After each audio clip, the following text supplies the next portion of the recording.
Hey everyone. Uh-oh, hope this is working. Says I'm live. Let's see here. I think I am. I think I am. I think I am. If you're out there, say hello. Let me know how your day is going, how your week is going. Oh, dang. I'm trying to pull it up so I can watch also. There's one person watching, and it may be me.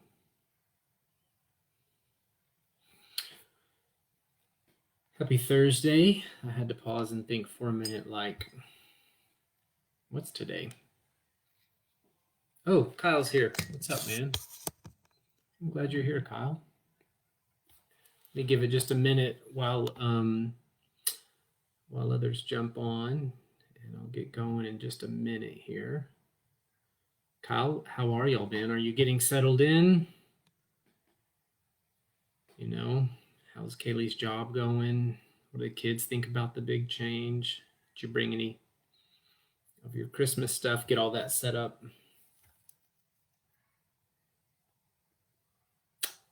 Somebody else is on. Hey, whoever you are.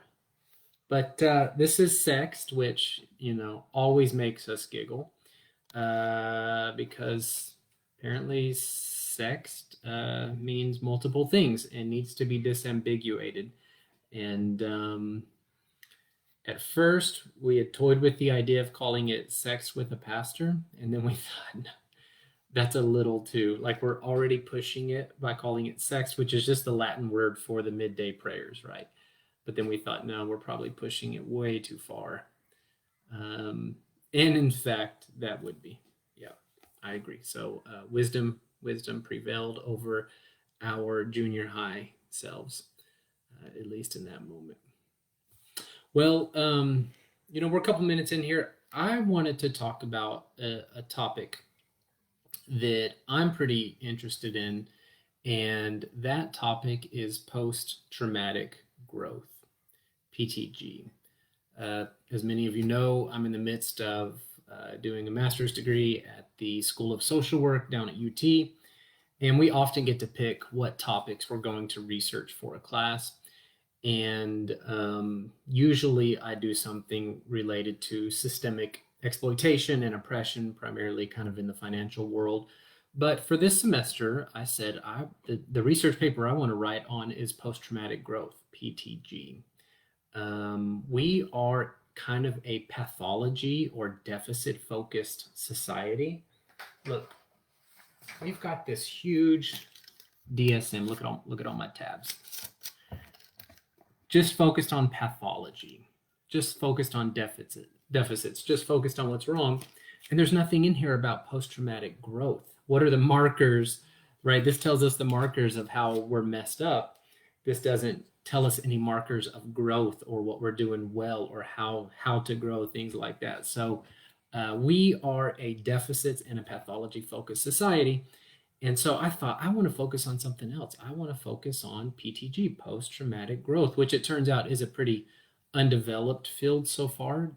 Some researchers have been looking into it for a couple of decades now, but there isn't nearly as much study around PTG as there is PTSD. But really, to talk about post-traumatic growth, we have to talk about what is trauma. And so very briefly, one of but I think the best definitions I've come across of what is trauma was written in a book in 1985 by Dr. Janoff Bullman and a psychologist. And she wrote this book called Shattered Assumptions. And she said trauma is basically where something happens to us that completely shatters our assumptive worldview. It completely messes up these three primary assumptions that we have about the world. She said, number one, we carry this assumption that the world is good. That gets shattered. Number two, we carry this assumption that the world is meaningful. That gets shattered. And then thirdly, we carry this assumption in ourselves that I am worthy, I am good, and that gets shattered as well. So that's what trauma is. And I invite you to reflect for a second. Anything in 2020 like fit the definition of trauma in that way? Like, obviously, right? So like our trust that the world is good, has just kind of crumbled. Our trust that the world is meaningful and makes sense crumbled. And even like this sense that I am worthy, I am good, that also has crumbled because, like, very practically speaking, I can't trust myself to go around other people and not potentially kill them by giving them some virus, right? And so even at one very base level, but so many other levels as well. So 2020 has been pretty traumatic by that definition. I don't think we often define trauma, but I really like that definition. And so then I said I want to study what is post-traumatic growth, and I just want to offer you a few ideas of what that is in the next 5 or 6 minutes. I'm not going to completely explain post-traumatic growth to you, PTG, but essentially the researchers who first came up with this idea and used that term, even though we know religious traditions, wisdom traditions for millennia, that's what they've been focused on, is PTG, post-traumatic growth. How do we help people grow and flourish in this world where trauma happens? That's what religion does at its best, right? It doesn't teach us how to be jerks and other things, words I probably shouldn't use right now. It teaches us how do we live together, how do we flourish, how do we help the world flourish. Religion in itself should be a post-traumatic growth, wisdom tradition. But anyways, so these researchers in the 90s came up with this term, post-traumatic growth. And they said essentially, post-traumatic growth is what comes when we go through the struggle of putting our world back together after trauma. It doesn't automatically come. It's not what follows from trauma. It's what follows from the struggle that we go through to rebuild our assumptive world, to rebuild the world that has fallen apart around us. So that's the first piece right there, is it involves struggle. It involves this human spirit that refuses to give up and refuses to die, and we struggle and we fight to put our world back together. The other thing the researcher said is that post-traumatic growth, and on one hand, and pain and PTSD and all these other things, they coexist, right? It's not a zero-sum game where one goes up and the other goes down. They said what they found in a lot of their research is that people continue to experience high levels of pain from the trauma, but at the same time, these other parts of their life began to grow, and flourish. And they identified several of those other parts, and researchers today continue to still be identifying these. And what they were finding, some of these markers along the way to post-traumatic growth. But by the way, feel free to post any comments if you have any, or any thoughts about any of this.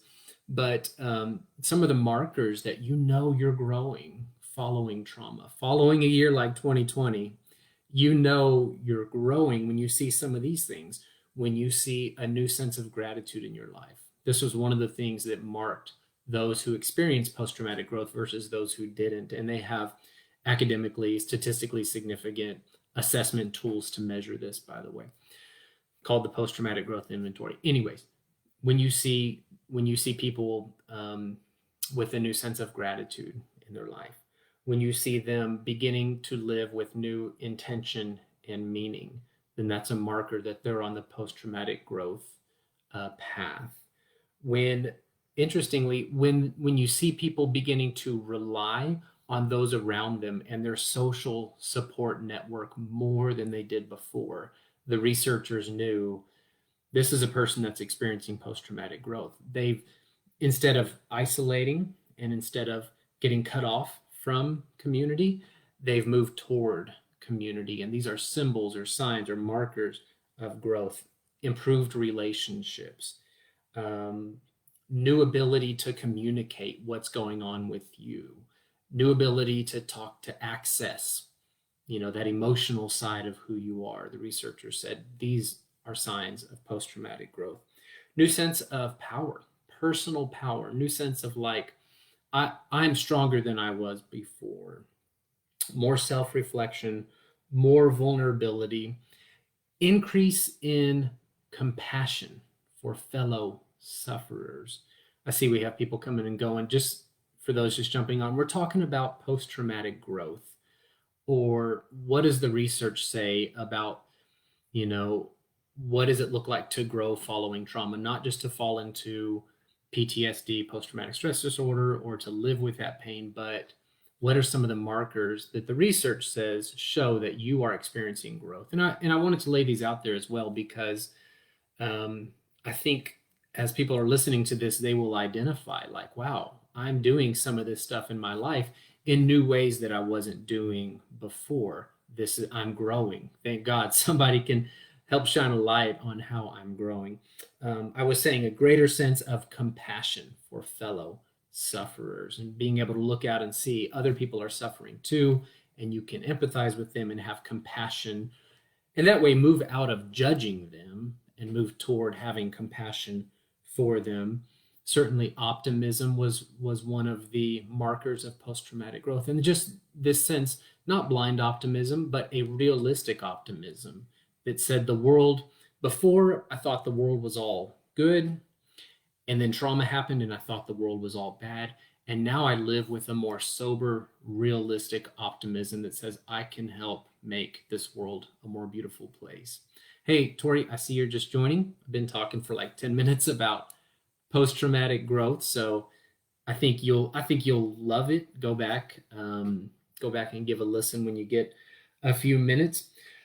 Um, that's kind of that's the big picture. These are the markers, and to sum them up, to show that you have grown post trauma. You rely more on community. You have more compassion. You are able to share more about what's going on with you in appropriate ways, right? You're not constantly dumping all that on everybody, but you can find appropriate outlets, and you can actually voice and articulate the suffering that you've been through. So I am hopeful that as we move into 2021, and as Fran and Aurelia and I plan kind of the year's curriculum or trajectory, we don't call it curriculum, but we've been talking about how traumatic 2020 has been, and we're thinking like, how do we help the community grow as a community, as individuals, but certainly as a community? And so we're thinking in terms of post-traumatic growth. What does it look like? How do we thrive following the trauma that 2020 has been? And again, just for those who jumped on later, the kind of classic textbook definition of trauma written by Dr. Janoff Bowman in 1985 when I was a couple years old. She said that trauma is when your assumptive world gets shattered. These views, these assumptions that you have of the world, that it's good, that it's meaningful, and that I myself am good too, that gets shattered. And then we begin this struggle of putting that world back together. And the researchers say that struggle leads to the growth. So if you're in the struggle right now, I hope this brings you some hope. I hope you know that struggle itself is the cauldron, is the process in which you are growing. Don't stop struggling. Don't look at the struggle and say, this struggle is the problem, or this struggle is evidence that I'm a loser, or I'm weak, or I'm stuck in my trauma, or my pain, or my wounds, or whatever. No, the struggle itself is the proof and the evidence that you are growing. And I applaud my fellow strugglers. I have struggled to get through 2020 in many ways, and I've tried to be vulnerable about that and acknowledge it and share it with the community in appropriate ways, right? In space, appropriate ways. But the struggle itself is proof. So I encourage you, as you continue struggling and striving and reaching, it is proof itself that the Spirit of God is active in you and moving and drawing you forward to an open, beautiful, amazing future. If we as a community can help you in any ways with that, always feel like you can reach out to us and talk to us and let us know. We're here for one another. Again, that's one of the signs of post-traumatic growth. You are relying on community more, and you are being community to others also. This is my thought, not a whole lot of comments. I hope it's been helpful. If you jumped in midway through, go back and listen to the beginning, and feel free to post some comments. Okay, I love you all. We will continue to struggle together and to move forward together. Have a great day. Bye-bye.